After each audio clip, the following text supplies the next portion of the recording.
आम का चमत्कार। एक समय अहमदनगर शहर में दामू अण्णा नाम के एक सज्जन रहते थे। वे अपने परिवार के साथ रहते हुए भी खुश नहीं थे। हे भगवान, आपका दिया सब कुछ है हमारे पास। हमारी शादी को 10 साल हो गए मगर हमें संतान नहीं हुई। हम पर कृपा कीजिए प्रभु। दामू अण्णा ने अपनी पत्नी के साथ संतान की चाह में तमाम मंदिरों में पूजा की, दरगाहों में गए, साधु संतों की सेवा की, गरीबों को कपड़ा, फल, अनाज, पैसा दान किया। फिर भी दोनों दुखी थे।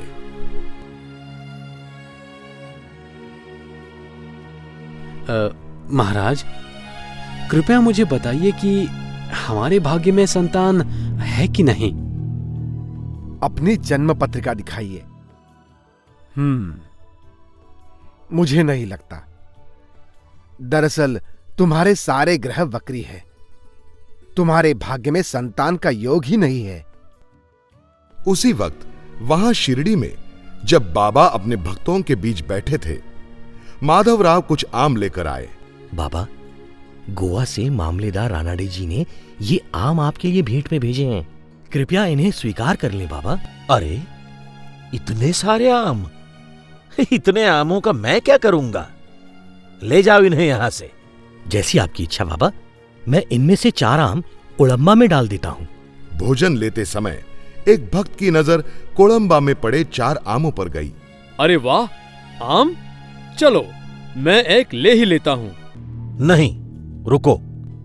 उन आमों को हाथ मत लगाओ। वो दामू अण्णा रासने के लिए हैं।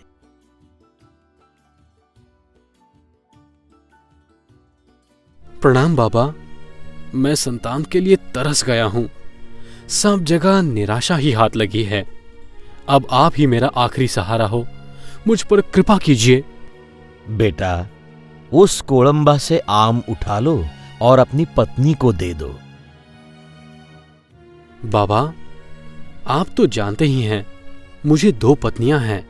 पहली पत्नी से जब कई साल तक संतान नहीं हुई तो दूसरी शादी की, मगर उससे भी कृपया मुझे बताइए कि ये आम किसे दूं? दूसरी पत्नी को। वो 4 बेटे और 4 बेटियों की मां बनेगी। देवा देवा, ये कैसे संभव होगा? मेरे भाग्य में तो संतान लिखी ही नहीं है। विज्ञान और ज्योतिष भी मेरे खिलाफ है। चिंता मत करो बेटा, ईश्वर की तुम पर कृपा होगी। एक बहुत बड़ा परिवार होगा तुम्हारा। जाओ, जैसा कहा है वैसा करो। दामू अण्णा आम लेकर अपने घर आए। अब आप लोगों को उदास होने की जरूरत नहीं सावित्री। इस आम को खाओ। ये बाबा का दिया हुआ प्रसाद है। धन्यवाद बाबा। हमें भरोसा है कि हम पर आपकी कृपा होगी। हमें संतान का लाभ अब जरूर होगा।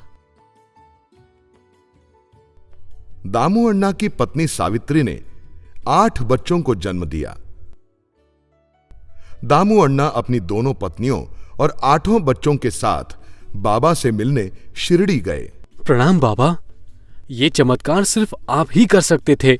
आपकी कृपा से हमारा वंश चल पड़ा है। देखिए, हमारा परिवार कितना बड़ा हो गया है। हमारे परिवार को आशीर्वाद दीजिए बाबा।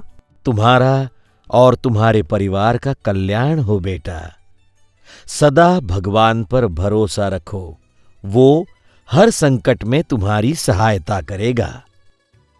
अभिप्राय: गुरु की कृपा आशीर्वाद से भक्तों का जीवन फलदायी होता है और गुरु का आशीर्वाद किसी भी विज्ञान या ज्योतिष शास्त्र से बढ़कर होता है।